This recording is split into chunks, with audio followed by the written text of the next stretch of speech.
ಇವತ್ತು ಮಾಸದ ಅಮಾವಾಸ್ಯೆ.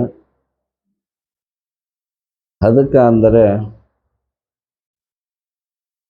ನಮ್ಮ ಮನಸ್ಸಿನಲ್ಲಿರುವಂತಕ್ಕಂಥ ದೈವನ ಒಂದು ಪ್ರೇರಣೆಯ ಅವಕಾಶ. ಅಂತ ಒಂದು ಅಮಾವಾಸ್ಯೆಯನ್ನ ಶ್ರೀ ಕ್ಷೇತ್ರ ಭಕ್ತ ಮುನೀಶ್ವರನ ಸನ್ನಿಧಿಯಲ್ಲಿ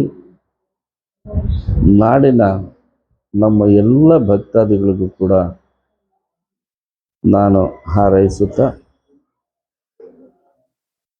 ಅವರ ಇಷ್ಟ ನೆರವೇರಲಿ, ಆ ಭಗವಂತನ ಕೃಪೆ ಸದಾಕಾಲ ಅವರ ಮೇಲೆ ಇರಲಿ ಅಂತೇಳಿ ನಾಳೆ ಬರುವಂತಕ್ಕಂಥ 20-21ಕ್ಕೆ ವಾರ್ಷಿಕ ಉತ್ಸವ ಅಂದರೆ 2 ವರ್ಷ ಕಾಲ ಕೂಡಿ ಕಳೆದೋಯ್ತು.